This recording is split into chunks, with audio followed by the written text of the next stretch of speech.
Ka më thunë kam çdo ditë nga 2 orë. Ljundi blie për shtatë mas, e blie kanë ljundi. Edhe kësaj edhe rjes. Femra, gruaja, motra të trajtohet si një kafsh nga burri, nga vllavi, apo dikush tjetër është keq. Të kenë jetë të lumtur kudo ku jetojnë ato. Të gëzojnë çdo të drejtë, dhunës t'i thuhet jo.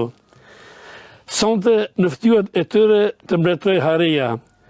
Dhe çdo ditë ku janë, punojnë me të drejta. Të mos në përkëmbën nga burri, vllai, djali, çdo ditë të ndihen të lumtura si lule behari.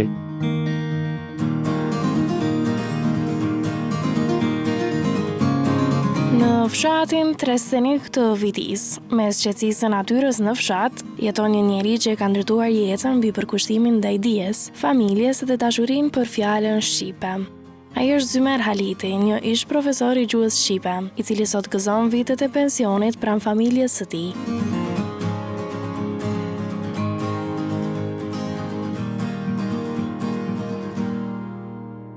Çdo verë ku to shkoja mirë, dolmi në natyrë, në familja. Bëjmë për shembull grill, qesin flia, po shohim fëmijët luajnë aty, ne po shohim mbushë shtëpia plot. Edhe pse bojnë zhurmë, unë kënaqna, sepse mbushet plot shtëpia, o burri, gumzhojnë zërat e tyre të ëmbël, du mjaft, djetë do e voqë, amo nipat e mesat më hapin jetë. Se ku të them, mashtrojnë jetën. Kënaqem me ta. Pas shumë vitesh të kaluara në arsim, Zymer Haliti sot kujton me emocione rrugtimin e tij jetësor dhe profesional.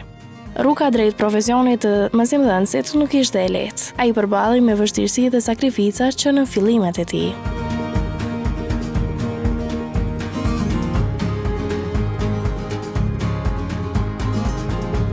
Viti kur ka filluar të punoj në arsim, ka qenë vitin 15 janar 1992. Kohë e vështirë. Në atë kohë, kur gjithë arsimtarët i thanë jo ka programit të errët Slavijës. Dhe fillova të punoj në një fshat Fezojit, ka më thunë kam çdo ditë nga 2 orë. 2 orë ke ecë në kam deri në zator të Fezojit. Ka qenë vështirë për juve. Vështirë, po Atër koha ka qenë më vështirë, ka qenë më ftoftë. E kam dorë shumë punën në arsim, e kam dorë shembull nxënësit të mos besin në errësirë, analfabet. E kam dorë Kosovën, i mundu nga këndi im të kontribuoj edhe unë pak për shkollën, për adeun, për kombin, se shumë kolegë të me. Por, për te i profesionit, në rrëfimin e tij zë një vend shumë të rëndësishëm edhe familja.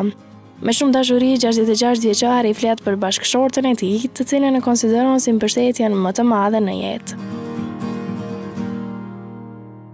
Është zoja e shtëpinjës, cila me ka dhënë familje, që në është mirë, me e përmend edhe në poezi, shembull, ti që më krijo familjen, që më dhe shembull frutet të këndshme, po. Djemtë ka qenë 8 marë, si kështu që dita grua, i kam blie, ljundi blie për shtatë mas, e blie kanë ljundi. Edhe kësaj edhe rjes. Çdo 8 marë se blie lule edhe gruas edhe rjes. Edhe kam shkruar një poezi që jo të 8 marë me qenë shembull ditë, po çdo ditë ti nderojmë shembull nëna tona, gratë tona, motra tona, me kërcënim nga policia serbe, edhe pa asnjë metalik.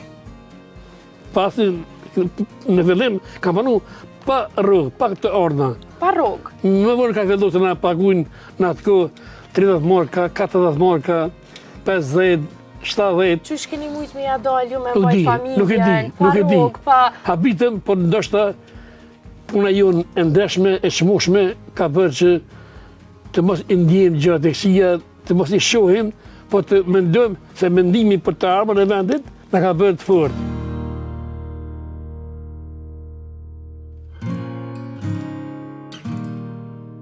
Dashuria dhe respekti për gruan janë pasqyruar edhe në krimtarinë e tij letrare. Haliti është autori i 3 librave me poezi, ku në shumë prej vargjeve të tij ai ka kushtuar fjalë të ndjera bashkëshortës së tij, por edhe figurës së gruas në përgjithësi.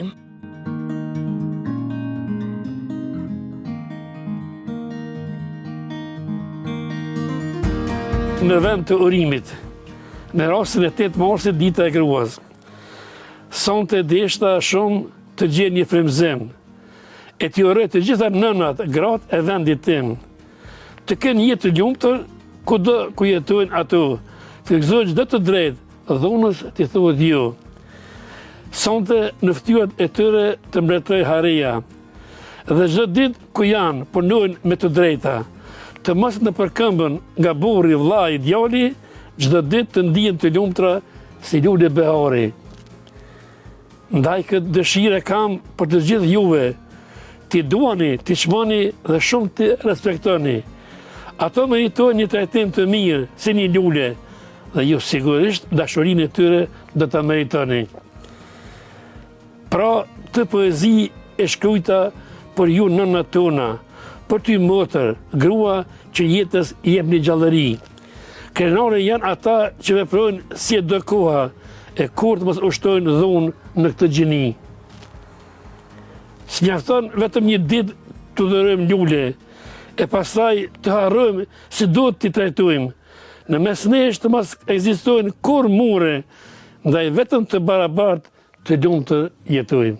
Se jemi dëshmitar se po shton shumë dhunë ndaj femrës shqiptare. Po vritën të gjërat të mëshme. Që në kohë të hershme ka qenë e shtypër, një po të ndodhë sot kjo, në kohë në shekullin 21, ende të shumë që femra, gruaja, motra të trajtohet si një kafsh, nga burri, nga vllavi, apo dikush tjetër është keq.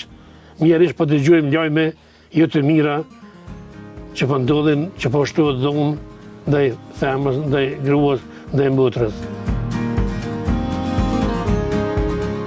Sot, në vitet e pensionit, a jeton një jetë të qetë në fshatin Terstenik, pranë familjes dhe kujtimeve të një jete të mbushur me punë dhe përkushtim.